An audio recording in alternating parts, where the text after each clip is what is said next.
I've decided to put a new sprocket kit on the ZX14. I'm going up in the rear. The front is basically stock, so 17 and 43. First, there really isn't any instructions online, like a video on how to do this, so basically took the text and made it into a video. Placing the pulling the clutch in using electrical tape to hold it down. You may have to do that. It looks like it's relaxing. You need to take the lower fender cover off, and when you guys are doing this, you need to be careful not to break the tabs on the lower cover.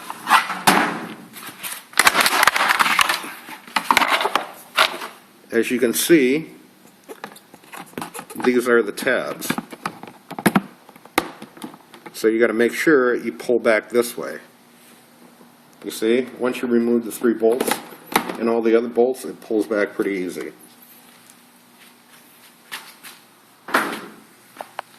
Now, this is the front gear cover on the ZX14, and as you can see, there's 4 bolts plus the right here. That's the clutch slave cylinder. When you guys take these out, you got to make sure that you line them up or set them on the floor in the correct placement, so you know how to put them back, because all the bolts are different length.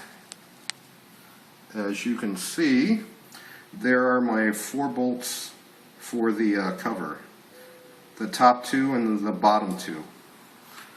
I'm going to do the same with the clutch master cylinder bolts.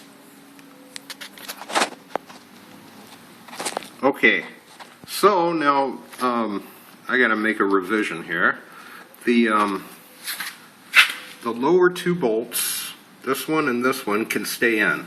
This is the one that's holding the clutch cover on, right here. So the top one, take a look. Once you remove the top bolt on the clutch slave cylinder, the cover comes loose. See?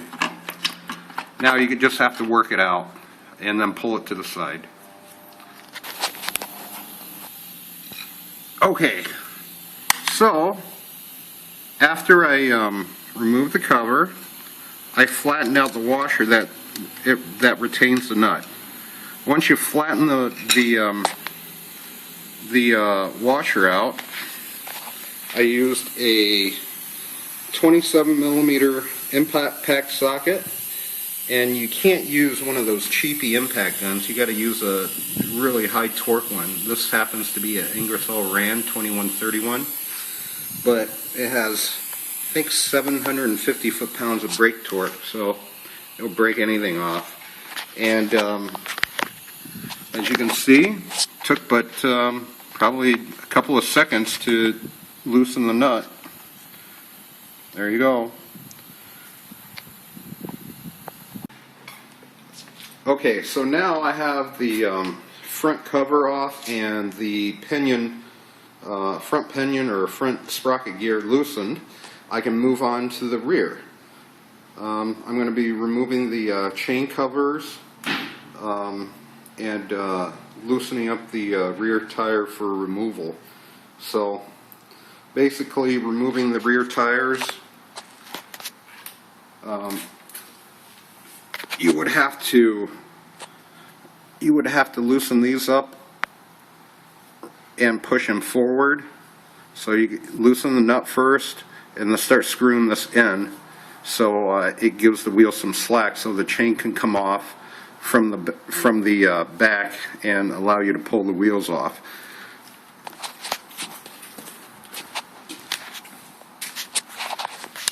Basically, remove the cotter pin and the nut, and don't forget to remove the brake calipers first. How you would remove the brake calipers is basically very simple. So if you take a look on the side, these are the two bolts. These two hold the brake pads in. Okay, let me go ahead and do it and show you guys later. Okay, got the rear axle on. There it is. It's the Super Sprockets rear axle. The rear sprocket bolt torque, or the nut torque, is going to be 51 foot-pounds each. The rear axle nut is going to be 94 foot-pounds. And the front sprocket nut is going to be 92 foot-pounds. And as you can see, what I did was I'm using the old chain with a zip tie so I can tighten the front sprocket nut to 92 foot-pounds of torque. I didn't want to use the new chain, as I saw on some other posts, just in case you might damage the new chain in some way. I don't know if that's true or not, but I just chose it to do it this way. Okay, now the chain's all back on, fully adjusted. There's about 1.25 inches of play right here. Spec calls out to be 1 to 1.5 inches. Adjust the chain using the adjusters, matching the tick marks from this side and the other side. Make sure they're the same to align your wheels. One other thing I want to show you guys is, I guess when you're cutting the chain, use a die grinder. Using the die grinder, and if you look, there's my cuts, and you can, is right here, basically you would use a screwdriver on the end here, in between here, and use a hammer to slightly tap into and separate the these plates off.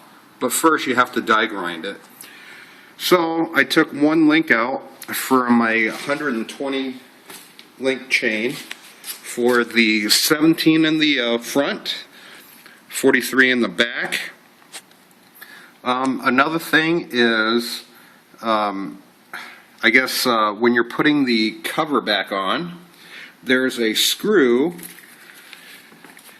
that goes in here. It's very hard to get to, and the easiest way to install that bolt is by, where did my bolt go? Hang on a second. Okay. By installing the bolt, as you can see here, that's a 8mm socket, and there's actually a piece of paper that I stuck in there so the bolt won't fall out while I'm trying to align it back in there. That's just a little tip for you guys trying to get that bolt way back in there. That's kind of deep.